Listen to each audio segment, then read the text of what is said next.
future. And he said, "O Allah, you must have your authorities, the Hujjatullah, the Imams, over creation on your earth, one after another," like the Imams came one after another, right? "To guide people to your religion and teach them your knowledge, lest the followers of your guardians," that's us, inshallah, "lest the followers of your guardians separate. They," the Imams that is, "they are either a parent without being obeyed." And if you think about it, that was the case with many of our Imams, right? They had spiritual authority, but they didn't have political power. Many times they were imprisoned, like Imam Musa al-Fadl or Imam Hassan al-Askari alayhi salam. So he's saying they're either a parent without being obeyed or waiting, hidden and afraid. And this is the situation now. Although their persons may be absent from people during the time of the truce with falsehood, and that sounds like right now, their knowledge will never be absent from them. And this last sentence is what gets me. I want you to listen to this. And he says, "Their principles are firmly fixed in the hearts of the believers who act according to these principles." Think about that for a moment. That means if you believe in Allah, you believe in the message, you believe in the prophets, you believe in the Imams, that these principles of guidance that the Imam carries are fixed in your heart. And if that were our only relationship with Ahlul Bayt, that were all that there is, that would be more than enough. We could be discussing that for days. But as we all know, our relationship with Ahlul Bayt is much more multifaceted and much more multidimensional than that. Like I said, probably many of you, first off, did not think of Imam Zaman when you were trying to verbalize your relationship with Ahlul Bayt. I'm sure when many of you, particularly the younger people, were thinking about what role does Ahlul Bayt play in my life, probably many of you took a more historical approach to this question. I imagine probably many of you thought of stories you heard in madrasa when you were paying attention, right? Or, things your family told you, your friends told you, things you read in books, and this is good. Ahlul Bayt are the best examples for us to follow. And the ethical examples of Ahlul Bayt are so unparalleled that, as we know, they're not limited just to the followers of Ahlul Bayt. They're open for everyone, whether you're a Muslim or not, a believer or not, a follower of Ahlul Bayt or not.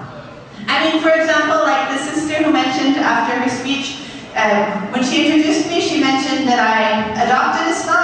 I wasn't born into Islam. I remember the first time I went to an Islamic center, a Sunni Islamic center. If there were Shia organizations here back then, they were not that active. And I remember a really kind lady printed out a giant ream of papers for me. Dot matrix printing, the old style printing. And they were about famous women in Islam. So, I learned. And I read about Hazrat Khadija, Hazrat Aisha, and Hazrat Fatima.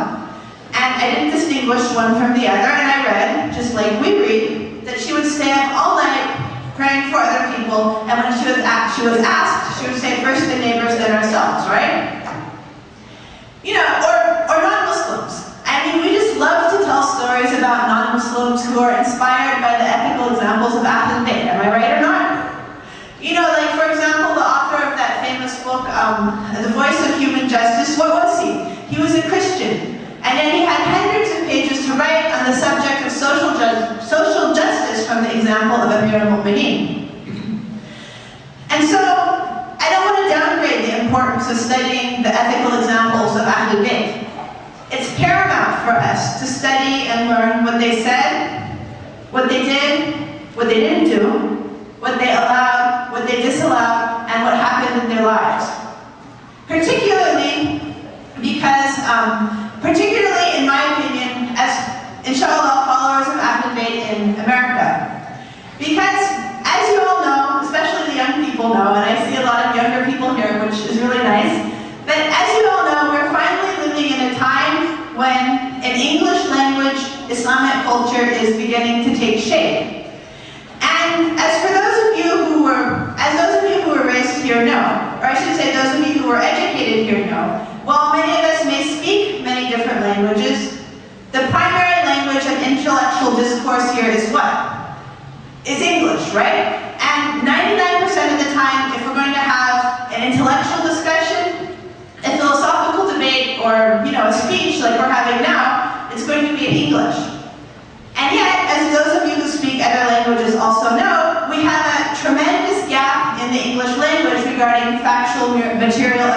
Ahlul Bayt.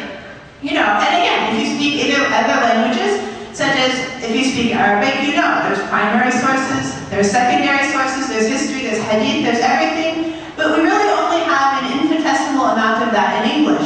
And so it's paramount for us, it's imperative for us, inshallah, to try to fill that gap. First of all, to familiarize ourselves with the reliable sources that are there, and second, inshallah, to produce more, which I'm sure many of you will be doing, right? Inshallah. I don't hear any agreement here, but inshallah. There's some, that's good.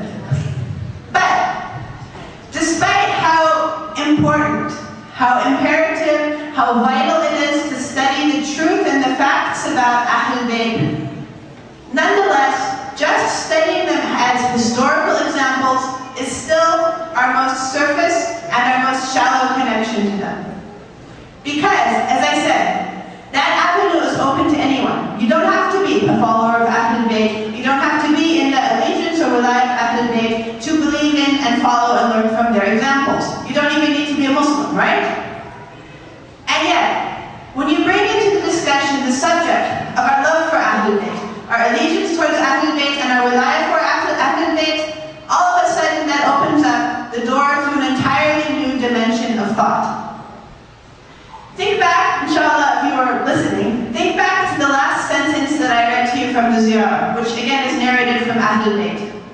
It says, through our love for you, Ahlul Bayt, Allah has instructed us in the principles of our religion. Our love for Ahlul Bayt is what guides us. It gives us strength and it guides us. And thank you very much. Pardon me. Our love for Ahlul Bayt guides us. And as I was going to say, someone who does not experience that might ask how. They may ask, it doesn't make sense. How could just loving Imam Ali, loving Imam Hussein make you into the sorts of people that Allah wants you to be? Allah wants you to be, and Rasulullah wants you to be. And yet, if you think about it, it makes perfect sense.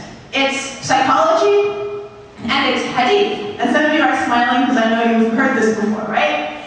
But both modern psychologists, you know, like the ones that some of you read on MSN have said it, and also our imams have said it. It's a very basic principle that when you love someone, whoever that person is, you begin to take after them, right? Your soul becomes like those people you have affinity for.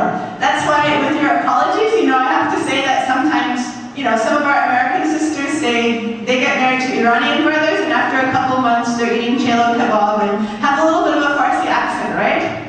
Okay, I'm just teasing here. I can tease my own people. We're all allowed to tease our own people. But in all seriousness, we do become like those people that we like. And so first of all, that's why, of course, it's very important to be careful of who you associate with and who your friends are, particularly the youth, especially the young youth. But second of all, who better